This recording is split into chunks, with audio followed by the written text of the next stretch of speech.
আসসালামু আলাইকুম প্রিয় দর্শক, জুলাই ঘোষণাপত্র এই জিনিসটা নিয়ে মোটামুটি একটা আলোচনা চলছিল গত বছরের শেষ দিকে, মানে ডিসেম্বরের শেষ সপ্তাহে। এবং এ সময় ডিসেম্বরের 31 তারিখে একটা তারিখ নির্ধারণ করেছিল বৈষম্য বিরোধী ছাত্র আন্দোলন এবং জাতীয় নাগরিক কমিটি। মূলত তারাই উদ্যোগ নিয়েছিল, মানে তারা বলতে চেয়েছিল, প্রথমে তারা বলেছিল যে প্রোক্লেমেশন অফ রেভলিউশন। তারা জুলাই আগস্টে যে আন্দোলনটা হয়েছিল 2004 সালের, সেটাকে তারা রেভলিউশন হিসাবে অভিহিত করেছিল এবং সেই রেভলিউশনটার একটা প্রোক্লেমেশন থাকা দরকার বলে তারা দাবি করেছিল। এরও আগে এ ধরনের একটা দাবির কথা আমি শুনেছিলাম জনাব ফরহাদ মাজহার সাহেবের কণ্ঠে। উনিও বলেছিলেন এই ধরনের একটা ঘোষণাপত্র থাকা দরকার, থাকলে পরে হয় কি, এই যে আন্দোলনটা হলো এটা কেন হলো, কী কারণে হলো এবং এটার আলটিমেটলি গোলটা কি, কোথায় যেতে চায় তার একটা ধারণাপত্র এখানে থাকে, ধারণা দেওয়া হয়। সেদিক দিয়ে এটা একটা দাবি ছিল। কিন্তু এই দাবিটা উঠলো কবে? এই দাবিটা উঠলো আন্দোলন সফল হওয়ার, মানে আন্দোলন সফল বলতে আমি এই বলছি, এটা পরিপূর্ণভাবে সফল কিনা সেটা বলার আরও অনেক সময় লাগবে। কিন্তু আন্দোলনের যে প্রাথমিক বিজয়, মানে শেখ হাসিনা সরকারের পতন যে ঘটল, তারপর নতুন একটা অন্তর্বর্তীকালীন সরকার দায়িত্ব নিলেন, তারও সাড়ে পাঁচ মাস পরের দিকে এই আন্দোলনের কথাটা বলা হতে থাকলো যে এরকম একটা প্রোক্লেমেশন থাকা উচিত, ঘোষণাপত্র থাকা উচিত। এবং এই কথাটা বলে এই বৈষম্য বিরোধী ছাত্র আন্দোলন এবং জাতীয় নাগরিক কমিটি ওনারা নিজেরাই নিজ দায়িত্বে এই ঘোষণাপত্রে একটা খসড়া তৈরি করলেন এবং তারা বললেন 31 তারিখে তারা এটা ঘোষণা করবেন জাতীয় শহীদ মিনারে, কেন্দ্রীয় শহীদ মিনারে। প্রথম দিকে সরকারের পক্ষ থেকে এটাকে খুব একটা গুরুত্ব দেওয়া হয় নাই। পরবর্তী সময়ে সরকার বলল না, ওদের করা দরকার নেই, আমরাই করব। এটা 30 তারিখ রাতে সরকারের পক্ষ থেকে ঘোষণা দেওয়া হলো তোমাদের করতে হবে না, আমরাই সকলের সঙ্গে মিলে আমরা একটা উদ্যোগ নিয়েছি, আমরা এই ধরনের একটা ঘোষণা করব। তাদের আন্দোলনটা তারা স্থগিত করলো, ওখানে একটা বিকল্প তারা একটা কর্মসূচি দিল।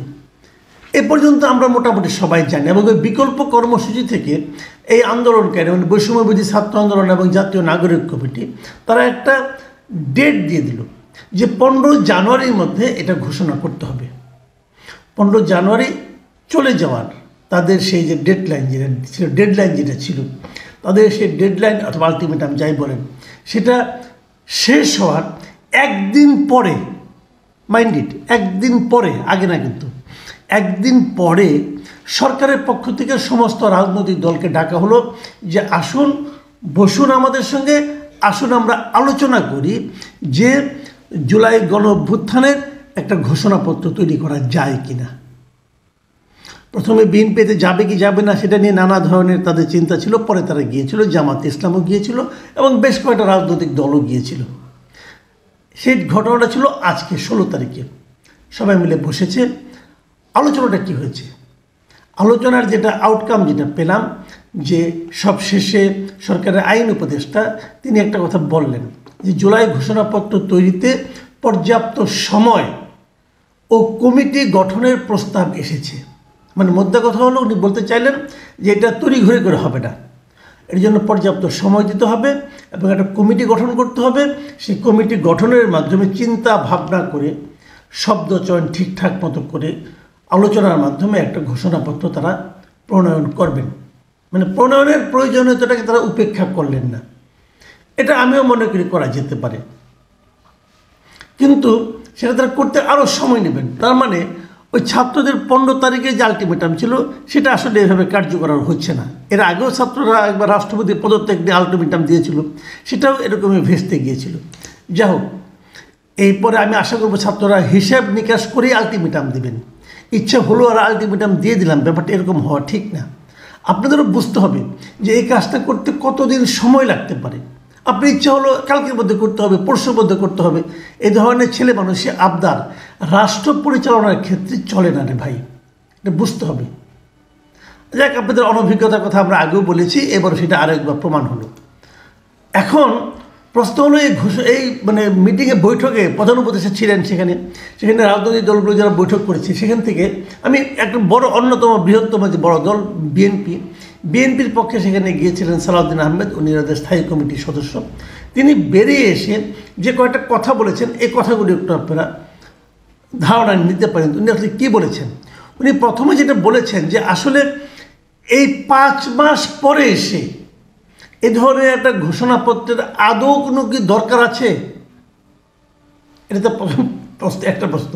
আর দ্বিতীয় প্রশ্ন হলো, যদি ঘোষণাপত্র করতেই হয়, যদি করেন আপনারা করেন, সবাই মিলে করলে ভালো, কোনো আপত্তি নাই, কিন্তু এটা করতে যেয়ে যেন যে ঐক্য তৈরি হয়েছিল মানে স্বৈরাচারকে তাড়ানোর ক্ষেত্রে, যে গণ আন্দোলনকে সফল করার ক্ষেত্রে, সেই ঐক্যে যেন ফাটল সৃষ্টি না হয়।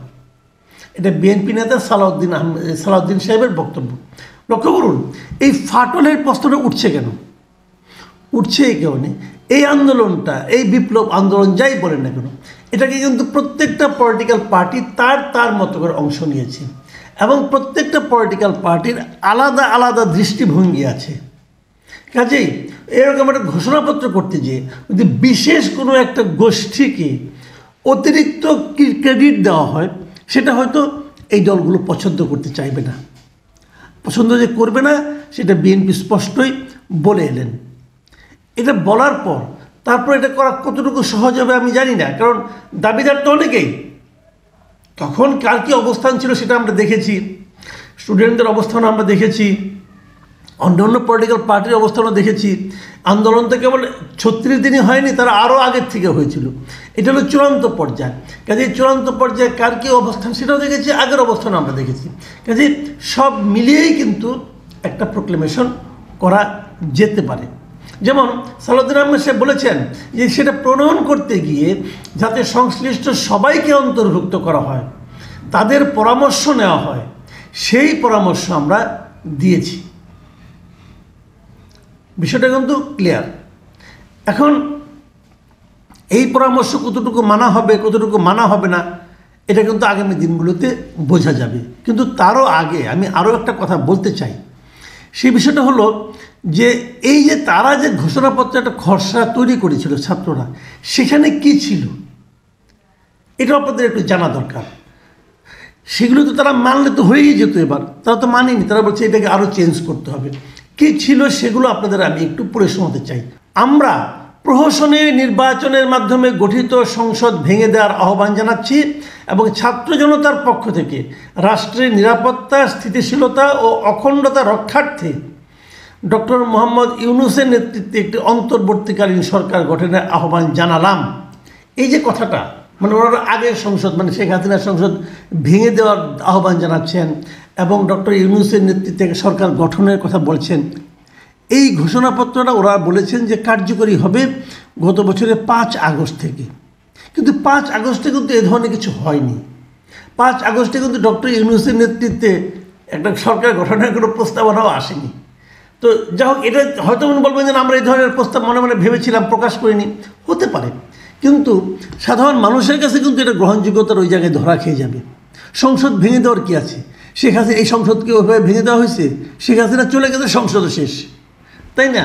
যাই হোক, তবু তারা এটা বলেছেন। আবার তারা আরও কিছু কথা বলেছেন, যেমন ধরা যাক আমরা সুশাসন ও সুষ্ঠু নির্বাচন এবং ফ্যাসিবাদী ব্যবস্থার পুনরাবৃত্তি রোধ নিশ্চিত করার জন্য অন্তর্বর্তী সরকার প্রয়োজনীয় সংস্কার সম্পন্ন করবে, এই অভিপ্রায় ব্যক্ত করলাম। মানে এখন যে সংস্কারটা হচ্ছে, এই সংস্কারের অভিপ্রায় তারা তখনই ব্যক্ত করেছে বলে এটার মধ্যে লিখতে হবে, যদিও তখন কিন্তু এই সমস্ত সংস্কারের কথা সেভাবে বলা হয়নি। তার মানে যে কাজগুলো তারা এখন করছে সেগুলো তখন উচ্চারণ করা প্রয়োজন ছিল বলে তারা মনে করছে।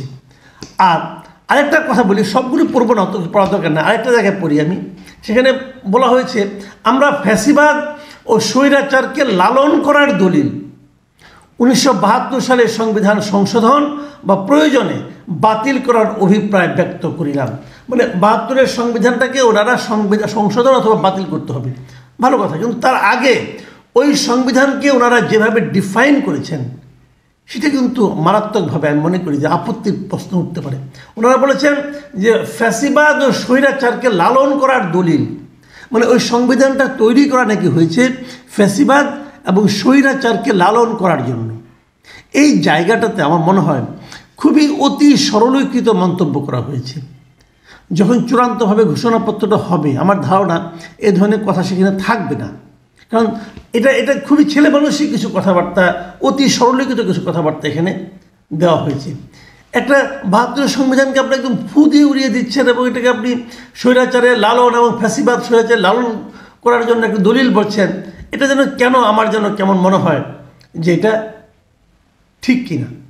যা হোক, এরকম আরও অনেক কিছু আছে, এগুলো দেখেই তারা সিদ্ধান্ত নিয়েছেন যে তারা এটা আরও সময় নিয়ে আরও বুঝে শুনে করবেন। তো এই জায়গাটা থেকে আমরা দুটো জিনিস দেখতে পেলাম। একটা কথা হলো ছাত্রদের জন্য একটা শিক্ষা আমি মনে করি তাদের শেখা উচিত, বোঝা উচিত, তড়িঘড়ি করে কোনো কাজ হবে না, গায়ের জোরেও কিছু হবে না, চিন্তা ভাবনা করে ধীর স্থিরভাবে মতামত ব্যক্ত করতে হবে। এবং তারা এর আগেও কিন্তু এরকম করেছিলেন, একবার প্রেসিডেন্টকে পদত্যাগ করতে বলে কতক্ষণ লাফালাফি করেছেন, পরে সেখান থেকে সরে এসেছেন। এই জিনিসগুলো বুঝতে হবে আপনাদের বয়স আসলে একটু কম, যে আরেকটু ধীর স্থির হন, আরেকটু পড়াশোনা করুন, আরেকটু মানে অভিজ্ঞতার সঙ্গে আলাপ আলোচনা করুন, তারপরে সিদ্ধান্তে আসেন। বিষয়টা অত সহজ বোধ হয় না দুনিয়াটা। এই একটা জিনিস আপনাদের বুঝতে পারেন। দ্বিতীয় জিনিস হলো যে জিনিসটা পজিটিভ বলে আমি মনে করি সেটা হলো একটা এর ধরনের প্রোক্লেমেশন আসলেই বোধহয় দরকার, যদি করা হয় ভালো, কিন্তু সেটাকে এমনভাবে করতে হবে যাতে নাকি পরে এটাকে নিয়ে কোনো ধরনের বিতর্ক তৈরি না হয়। প্রিয় দর্শক, এখন এই পর্যন্তই। আল্লাহ হাফেজ।